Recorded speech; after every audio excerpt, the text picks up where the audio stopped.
So I'm Randy, I'm an alcoholic. Welcome everybody to Saturday morning right here, right now. I think we finished 60 to 63, right? We're going to start the 12 and 12. We're going to start the first step in the 12 and 12. So I'm going to talk a little bit about the first step because that's where we're going. And so we've read surrender versus compliance.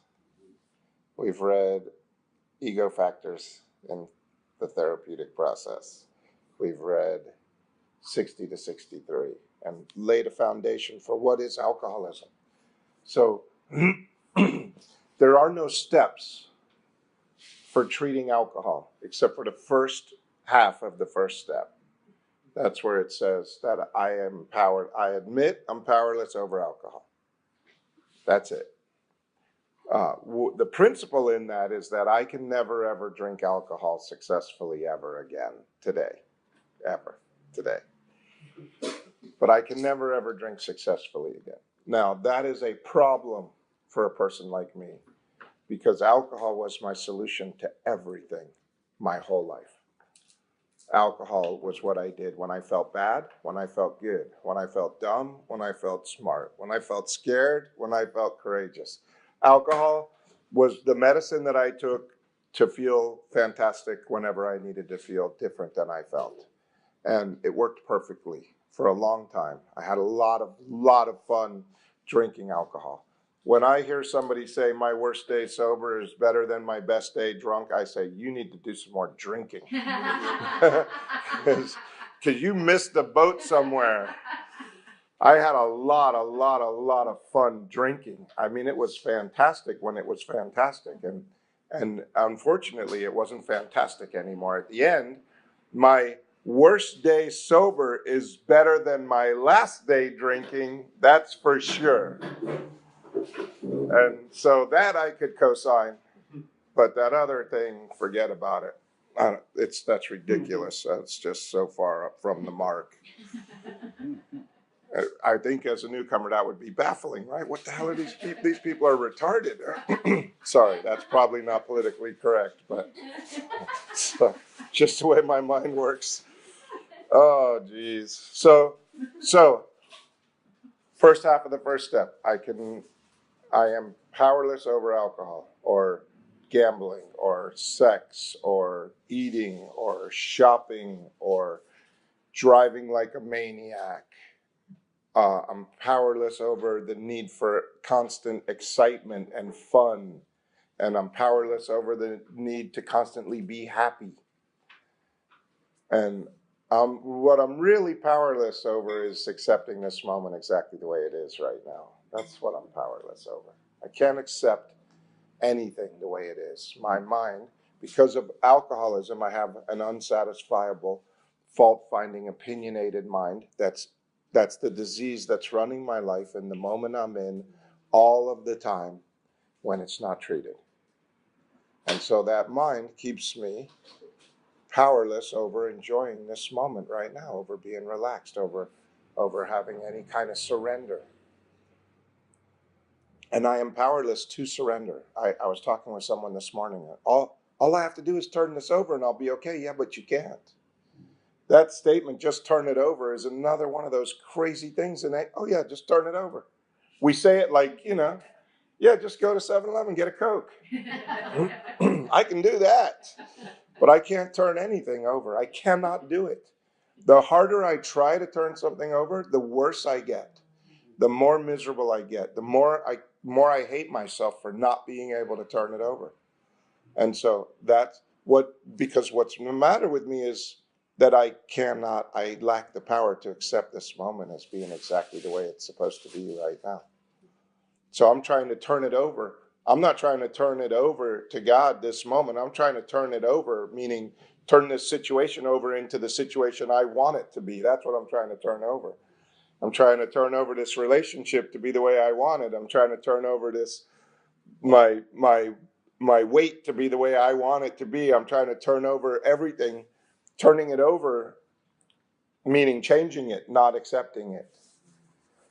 And if I don't know that, And I think I'm in Alcoholics Anonymous to not drink, which I am. I can never ever drink alcohol successfully again. And Alcoholics Anonymous is not a way of life to stop drinking. It's a way of life where drinking isn't necessary.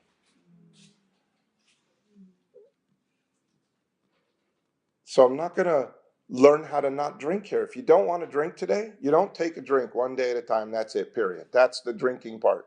That's all the education you need to know about not drinking. The problem is that you have a mind that's going to kill you if you don't take a drink. If you don't drink and you have alcoholism, it's going to drive your car into your garage at 200 miles an hour. It's going to tell you to go in the room and get your shiny little gun out and blow your brains out.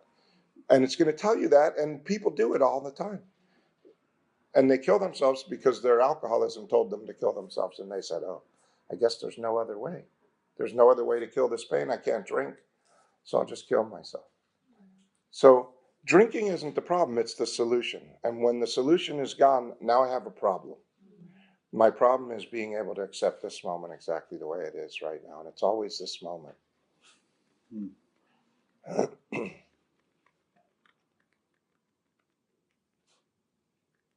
So the first line in the 12 and 12 says, who cares to admit complete defeat? And as a rational human man, I can drive my car, I have a relationship, I have a house, I have a job, I have a dog, and I can sort of take care of those things. I can do those things. So it's hard for me to say that I admit complete defeat because I can do those things. But what I'm a complete defeat at is being okay on the inside in my mind while I'm doing those things. That's the complete defeat part that I have to know. I'm not a complete defeat at driving my car. I can drive my car. But I'm a complete defeat at not wanting to kill people while I'm driving my car. When they don't make the left turn on the yellow light, or when they leave a gap between them and the car in front of them. That just tighten it up. Someone might get in there in front of us. Tighten it up.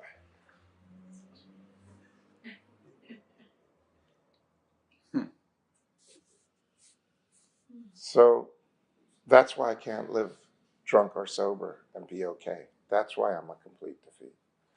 Because things don't go the way I think they should, and I want to change them, and my need to change, I'm obsessed with changing them. And when that guy moves over, I go right up to the next car and I start on the next car.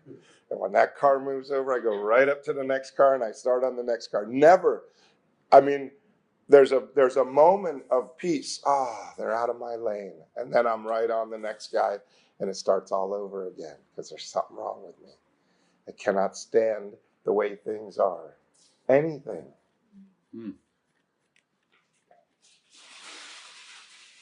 I have to, but I have to know what's wrong with me. I have to know that I have this mental illness, that I have a disease that centers in my mind, that tells me everything is wrong. Not everything at once, but it definitely always has one thing. There's always one thing. More money, different wife, different car, different house, different something.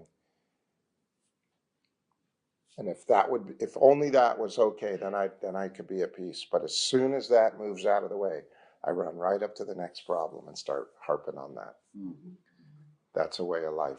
That's why I'm in Alcoholics Anonymous. That's why I'm here today, because I still have the same mind. If I'm not reminded, like what it says in the second step, the last sentence of the second step, which we read in this meeting every day, every meeting. True humility, the knowledge that I'm not God, and an open mind, which is a mind free of old ideas, no preconceived ideas, can lead me to faith. Because if I could have an open mind, I might be able to see something that I never saw before. Then I could have a little faith. And every AA meeting, this one right now, is an assurance that God will restore me to sanity if I rightly relate myself to God.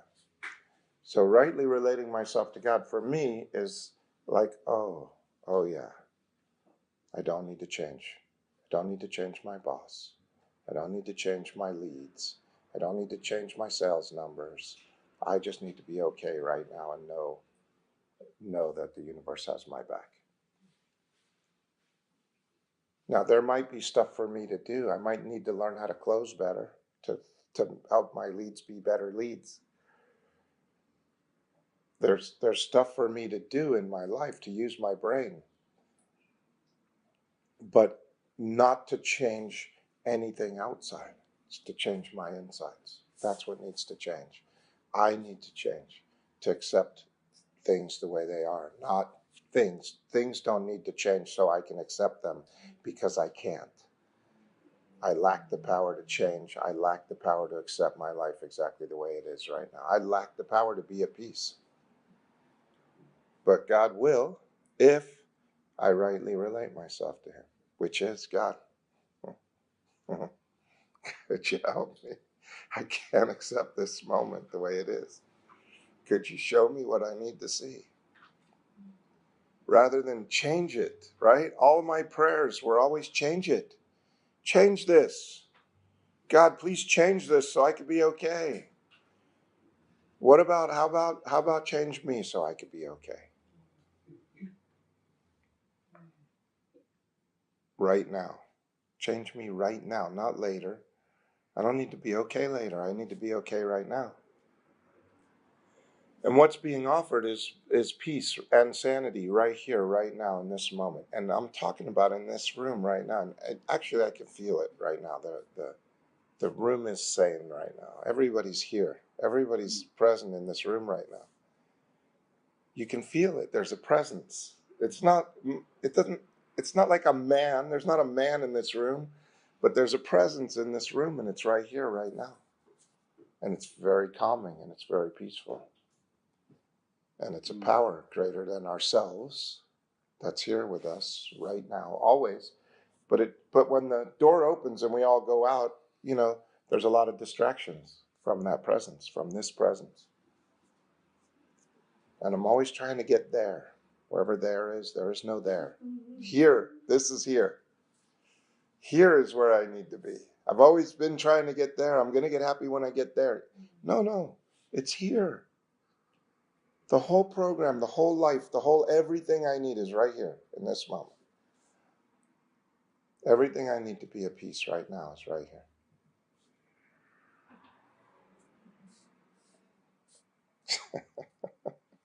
It's too simple, right?